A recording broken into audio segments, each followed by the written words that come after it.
If you're going to be in a major televised wrestling promotion, talent will come and some talent will unfortunately go. And AEW, the challenger brand in professional wrestling, has had a lot of wrestlers actually leave the roster, especially last year in 2023, with natural growing pains and a lot of people expecting different changes.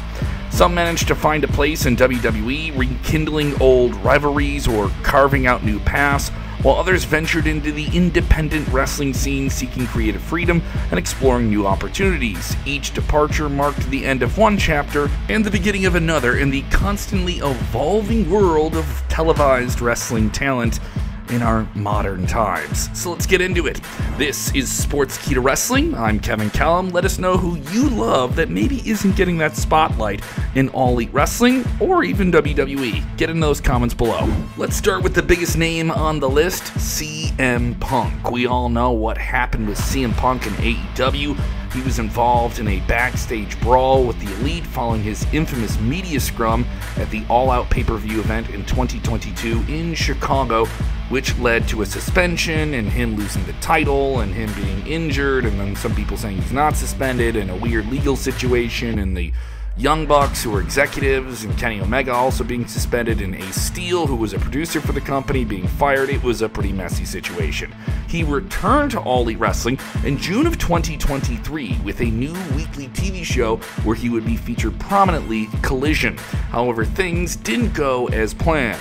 At AEW's biggest premium event ever, All In, at the jam-packed Wembley Stadium in London, England, Jack Perry used glass during his match on the pre-show. That's right, not the main card. He then used this opportunity on a big streaming pre-show to look directly at the camera and say, "Real glass, cry me a river."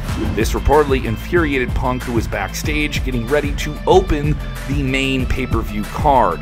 The two previously had a disagreement backstage where Jack insisted on using a real piece of glass in the ramp-up to this match, while Punk advised against it, and after the match, tensions escalated in Wembley, leading to Punk to confront Perry, and it got physical. There was less than a week between AEW's All In event in London and the All Out pay-per-view in Chicago, Punk's hometown. They were set to run a two-night residency with a Collision TV broadcast on the Saturday night before and the All Out pay-per-view event on that Sunday night. On the night before this event, in Punk's hometown, Tony Khan appeared on camera on the Collision broadcast and then separately in front of the live audience, where he declared that he feared for his life backstage at All In during a physical altercation between Punk and Jack Perry that was widely reported. He then announced that CM Punk had been fired with cause from AEW and his contract was terminated.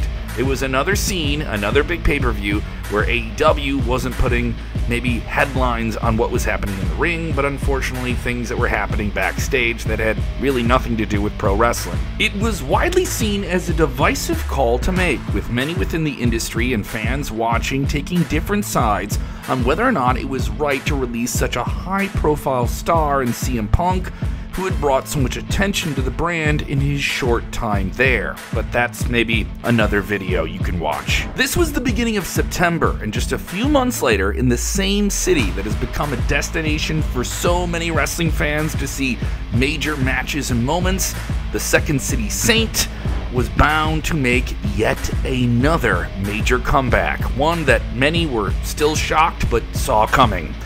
After his unceremonious exit from AEW, there was one place for a name like CM Punk to go, a place that many people thought he would never return due to major legal issues between both sides. But he had to go back to WWE, right? At Survivor Series War Games in Chicago yet again, Punk made his highly anticipated return to WWE at the end of the event, and the following night delivered an impassionate promo on Monday Night Raw, declaring that he was back home. I was there that night in Chicago at the Allstate Arena when Punk came back. It was one of the loudest pops I've ever heard. Punk would enter the 2024 Royal Rumble, but couldn't secure victory and unfortunately suffered another untimely injury during the match. Drew McIntyre took credit for the injury, igniting a deeply personal and thrilling feud between the two. They have been going at one another since January, with Punk costing Drew the championship on several occasions, and Drew laying out Punk on several occasions. WWE also teased a feud between Punk and Seth Rollins that has been simmering due to real-life issues and real-life things they've said about each other. Punk's return to WWE irrefutably has been successful so far, with a lot of people watching online, streaming, and television platforms for everything that's been going on with him. Plus, he's been a huge merchandise mover in this entire feud with Drew McIntyre, despite only having a handful of matches tied to the entire thing. Another name who left AEW tied to the entire CM Punk thing was pro wrestling veteran Ace Steel, who worked for the company in a backstage capacity as a producer. He also made a brief appearance on television in Punk's lead-up to a match with Jon Moxley. Ace Steel was involved in that entire All-Out 2022 brawl and unfortunately left the company under those circumstances. However, after the brawl, Ace Steel was released only to be rehired in May of 2023, but did not last long, and he reported on September 7th that he was released from the company. Since leaving AEW, Steel has been working with Total Nonstop Action Wrestling as a producer and also made an on-screen appearance. He's also launched his own very reputable pro wrestling school, the Foundation of Pro Wrestling. Next is Brian Pillman Jr., the son of wrestling legend. The loose cannon Brian Pillman has continued on the family's wrestling legacy in AEW with a lot of potential behind him before he signed with the company. He started on a tag team with Griff Garrison, adopted the name of the Varsity Blondes, and mostly competed on the show AEW Dark, a web series. He had matches with the likes of MJF, Malachi Black, but wasn't able to make a name for himself in AEW. He soon just got lost in the shuffle like unfortunately too many talented people get in pro wrestling, and he would compete in his last televised match on Dynamite against Swerve Strickland in February of 2023. By July, he was off of the official AEW roster page with his contract expiring. Reports surfaced that he was training at the WWE Performance Center. News would soon follow that he had signed a fresh deal with WWE. However, it was something different, or rather a different name. He was no longer Brian Pillman Jr. He changed his ring name to Lexis King, and in on-camera vignettes, he would denounce his revered father in darkly toned promos, establishing himself as a resentful heel. The good guy shtick was gone, and he appeared as an entitled wrestler who detested his family's legacy that he was born into. Off-camera, Pillman, or Lexis, would share some doubt about relinquishing the family name during an interview with SiriusXM's Busted Open. He stated, "There's a certain level of respect and honor that comes with that. Luckily, I still get a lot of benefits that come with that. But for me, as far as an identity standpoint, it was a crutch. Pillman threw away the crutch, or Lexis King threw it away. Pillman Jr. was the past. Lexis King was the new thing now." He faced former NXT champion Carmelo Hayes at the NXT Deadline event and has competed for the NXT North American Championship twice. While he hasn't captured gold in NXT just yet, the future looks promising for Lexis King in WWE. QT Marshal is also someone who left AEW in 2023. He was known for his feuds with Cody Rhodes in 2021. He was also part of the core talent that helped launch AEW and perform not just as a wrestler, but as an associate producer. He was in Cody Rhodes' Nightmare Factory stable, only to turn on Cody and start his own group with Anthony Ogogo, Nick Kuramoroto, and Aaron Solo. In November of 2023, Marshal announced that he would be leaving the company at the end of the year. However, he'd be brought back in February of 2024 as part of a new deal.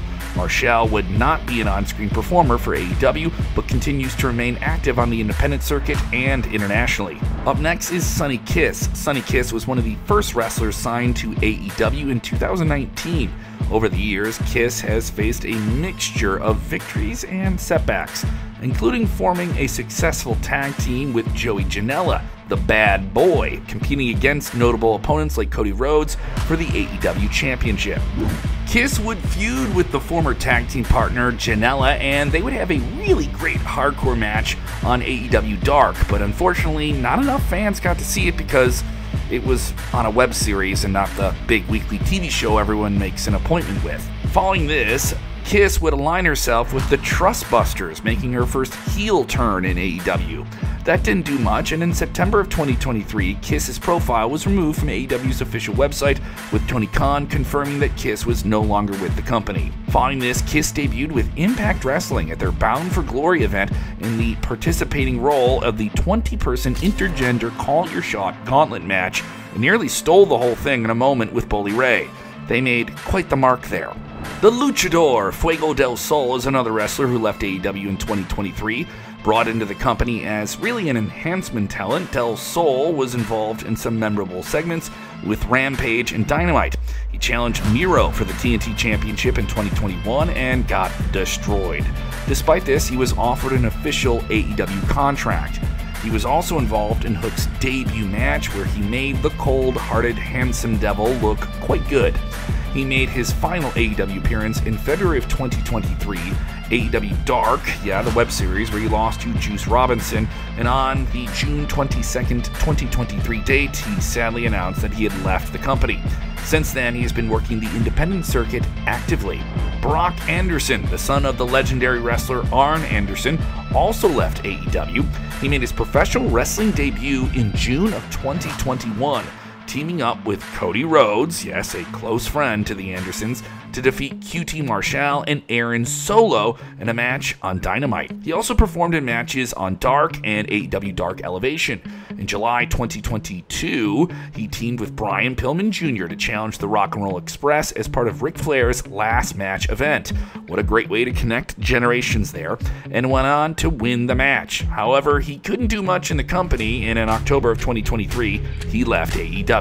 He then decided to make his hand at Major League Wrestling and teamed up with C.W. Anderson, an ECW veteran, to beat Jay Leon and Love on his MLW debut match at the MLW Summer of the Beasts event. The Bunny, aka Allie, decided to leave AEW after a 4-year tenure. She made her AEW debut as a manager with her husband, The Blade, and his partner, The Butcher. Yeah, you may know him as Andy from the great hardcore band Every Time I Die. However, she has competed in in-ring competition sporadically. Her 2021 bitter rivalry saw her team with Penelope Ford against Tay Conti and Anna Jay in a 4.5-star Meltzer-rated hardcore classic tag team match from Dynamite. It is still remembered as one of the best women's matches in AEW.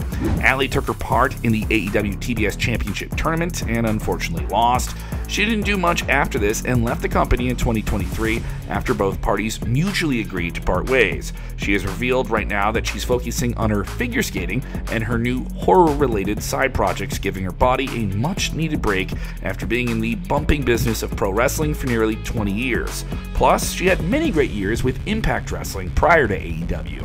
Excuse me, yes, we do have to talk about Vicki Guerrero. She got her heat in many, many ways during a very, very successful run in WWE and was introduced in AEW in 2020 at the Fight for the Fallen event and was revealed as Nyla Rose's manager. She then went on to manage Andrade El Idolo, though that didn't last that long.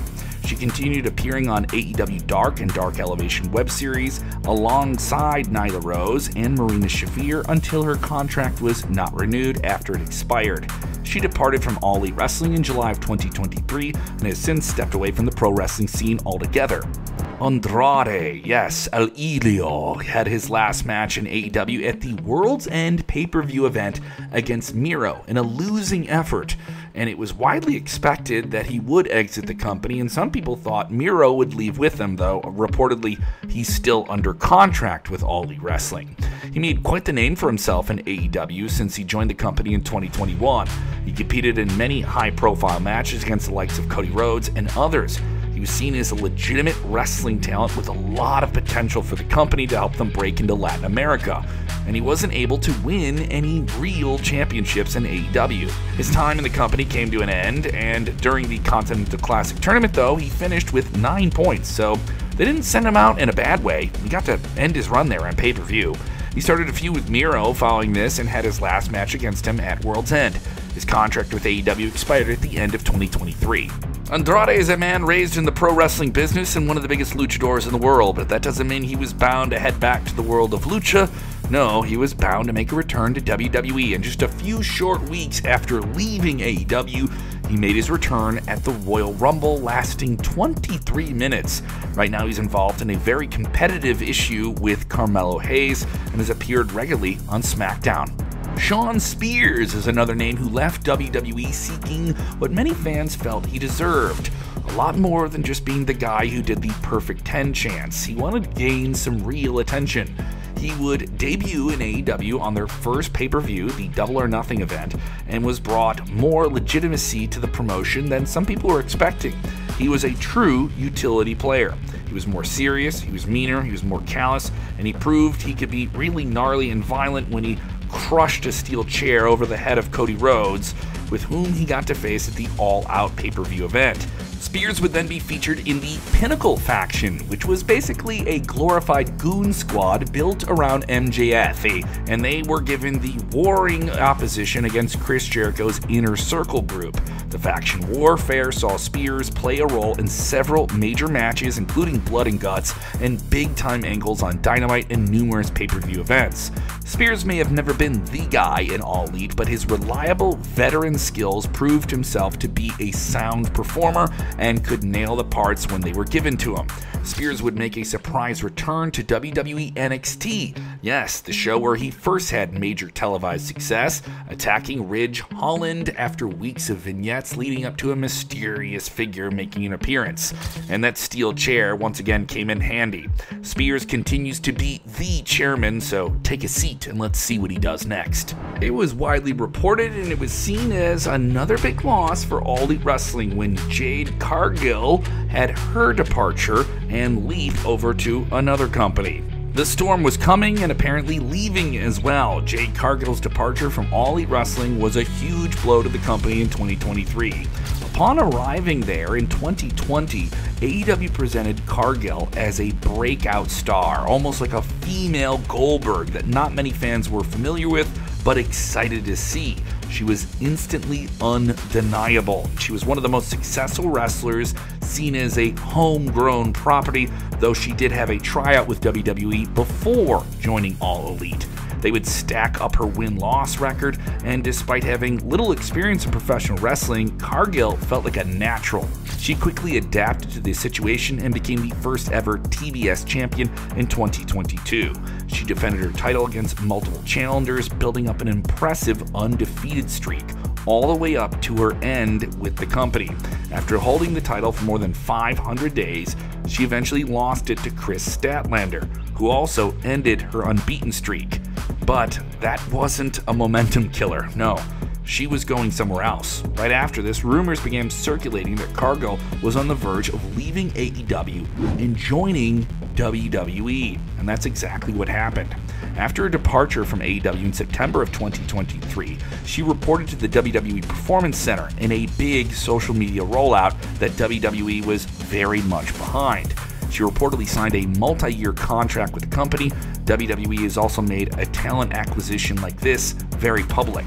Something different that we haven't seen before in the issues and competition between WWE and All Elite Wrestling. She then made brief cameos on Raw, NXT, and SmackDown, showing how much WWE really wanted their fans to get familiar with her, and they were hinting at which brand she would align herself with.